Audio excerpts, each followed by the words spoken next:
Good morning mga madla, welcome back sa ating mga channel for today's video. So ngayon is Sunday. So kahapon nga diba pinakita ko sa inyo yung update natin dito sa loob. So ito yung pinaka-update natin ngayon dito sa harap na sobrang lakas ng hangin mga madla, diba? And ulan na non-stop. So medyo natigil siya ngayon. Buti naman, and napakarami niyang tinirang mga dahon mga madla. So ito yan mga bantam natin na di na natin nakakawalan. So pakainin lang muna natin sila. Time lapse muna natin. And pakita ko rin sa inyo yung nasa likod.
Yan mga madla. So as of Sunday, ito na yung pinaka-tubig mga madla. So sobrang taas na.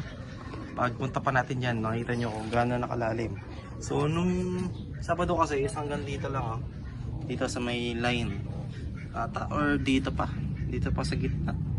So dito natin mapakainin sila. Linisin na natin na konti yung paka natin kasi may dumi. Yan, linisin na natin din dyan. Hindi na rin natin talagang malilinis to kasi dudumi rin ang tubig yan. Yan. Sige dahil. Okay na yan. Ito kasi nalagyan na natin eh. Yan, so kalahati dyan mga madla, diba? Tapos mamaya lalayo na yung natin. Yan, tingnan nyo, meron na silang pagkain dyan, so okay na yan. Yan, at sobrang lalim na ako. Tingnan nyo mga madla. Diba, umabot na dun sa line. Kailangan lang natin munang ilipat tong pagkain. Tapos kunin natin yung tubig. And check natin yung mga itlog ng isa. Kasi alam ko lilipat natin sila today eh. Yan. Mga madla, sobrang lalim na. Konti na lang. Papasok na natin tubig sa kakaan natin. Kasi kaya nga po mga kamadla, isang pinakapalatandaan natin. Hindi pa yan basa, yung tubig na yan. Ay yung tubig na yan, yung tapakan na yan. Hindi pa ito natadaanan. Pero ngayon nakaabot na rin siya.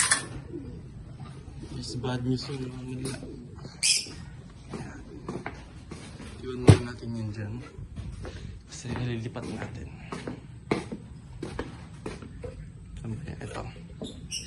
Ito yung ganito natin to eh. Lipat natin to doon sa harap. Tapos yung tubig para makainom sila. Ayan. Hindi na paglakad mga kamadla. Konti na lang. Bug na tayo eh. So kunin lang muna natin yung tubig mga kamadla. Yan mga kamadla. So okay na siya. Talagyan na natin ng tubig yun. Mahirap dito mga madalas pa ako eh. Nababasa pa rin naman kasi pag sumobra tayong bilis na maglakad. Yan, so kailangan natin check yung mga baby natin. Ay yung ATEC, yung anak niya. Baka kasi abutan na. Mga ilang araw lang to.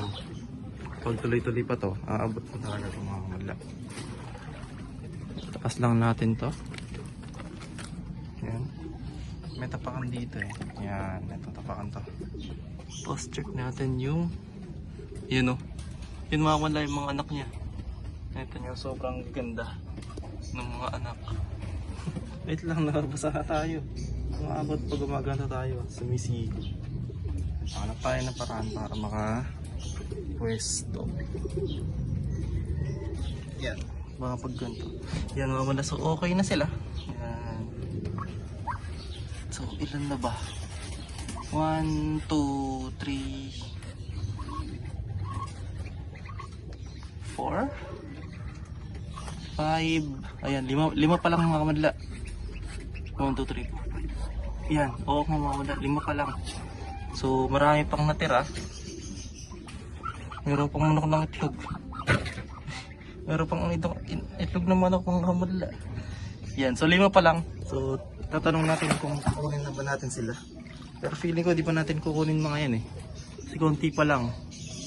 Pero sobrang ganda di ba ng mga manok. Ay ng mga itik.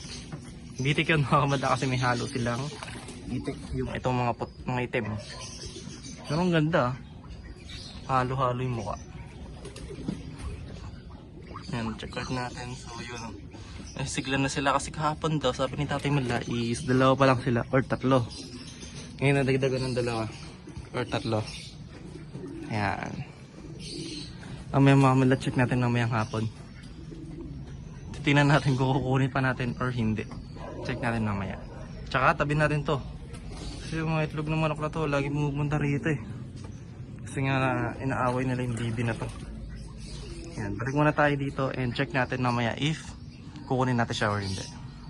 Yan mga kamadla. So ngayon naayos na natin, nalipat na natin. So yan yung 5. So di natin sinama yung nanay mga kamadla kasi nga napakarami pang itlog doon. So ito na yung pagkain nila, yung pakanan nila. Okay na. Yan na rin yung pagkain. Tapos ito yung semento. So ano yung pinaka-purpose niyan mga kamadla? Kasi nga ito is napapasukan nila. Yan. Pinaka-isa pala. Kuha tayong isa rito. Lagyan natin siya dito. Yan. Ito yung mga papasok yan. Diba? So nilagay muna natin sila dito sa kabila. Kasi nga nag-wonder pa sila or nag-explore pa yan. Kasi nga wala yung magulang nila ngayon. Yan, ngayon check pa nilang nila. So mga ilang araw niyan, maghanap na ng pagkain yan. Pasok sila dito sa mga butas. Or matambay sila dito sa taas mga madla. Para mas malapit or mas malinis na yung pupunta nila. Mga ilang linggo siguro mga madla na ganto-ganto, ulit-ulit. Tapos magiging okay na to. Yan. So ngayon inaayos pa natin yung taas. Dumi pa eh. Ito, marami pa tayong kaalam. Ayusin pa natin lahat yan. Pero overall, okay na yan. Para pag bagyo, mamaya or ganda araw, okay na sila. Yan, so sasara na natin. Ay, mamaya pala natin sasarang hapon yan. Balikan natin sila mamayang hapon. So labas muna tayo rito. And check natin yung bibi or yung nanay. Yan. So ito yung pinaka-view mga kamadla sa lahat ng lugar natin sa likod. Yan. So mabaha pa rin. Nandito yung mga itik natin. Yan yung bibe. Yan yung nanay. Hindi niya gano'ng hinahanap kasi nga dating huling batch niya is nawala na rin. So parang nasasanay na yata. Yan yung mga manok natin. And yan. Check natin siguro sa mga susunod na araw kung tataas pa or hindi. Sana wag. Pero feeling ko tataas pa. Yun lang mga kamadla. Bye.